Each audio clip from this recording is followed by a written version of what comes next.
બોટાદના રાણપુરાના ઉમરાળા ગામે કલેક્ટર, ધારાસભ્યો, ભાજપ પ્રમુખ સહિત આગેવાનોની ઉપસ્થિતિમાં જિલ્લા કક્ષાના સ્વચ્છતા હી સેવા અભિયાનનો શુભારંભ કરાયો હતો। દેશના વડાપ્રધાન નરેન્દ્ર મોદી દ્વારા સ્વચ્છતા અભિયાન શરૂ કરવામાં આવ્યું છે, જેના ભાગરૂપે દેશમાં અને ગુજરાતમાં ઠેર ઠેર સ્વચ્છતા અભિયાન શરૂ કરવામાં આવ્યું હતું, જેના ભાગરૂપે બોટાદમાં સ્વચ્છતા હી સેવા અભિયાનનો શુભારંભ કરાયો હતો। ત્યારે મોટી સંખ્યામાં લોકો કાર્યક્રમમાં ઉપસ્થિત રહ્યા હતા અને તેઓએ ગામને સ્વચ્છ રાખવાની પ્રતિજ્ઞા લીધી હતી। આજનો આ કાર્યક્રમ સારા ગુજરાતમાં આજે સ્વચ્છતા હી સેવાનો કાર્યક્રમ થઈ રહ્યા છે। ત્યારે આ તો એક આપણા ગાંધીજીનું સ્વપ્ન હતું કે મારું ગુજરાત, મારો દેશ સ્વચ્છ રહે, પરંતુ આપણે બધા ભૂલી ગયા હતા। નરેન્દ્રભાઈ મોદી મુખ્યમંત્રી બન્યા ત્યારથી આજે દેશના વડાપ્રધાન આખા દેશની અંદર સ્વચ્છતા જળવાઈ રહે એના નરેન્દ્રભાઈના ખૂબ જ પ્રયત્નો છે।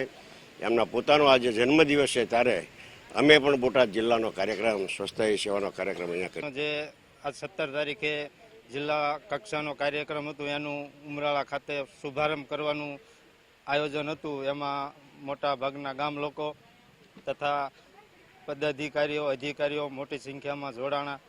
કાર્યક્રમમાં જે સ્વચ્છતા વિશે મોદી સરકારે આજે એમના જન્મદિવસ નિમિત્તે જે શુભારંભ કર્યો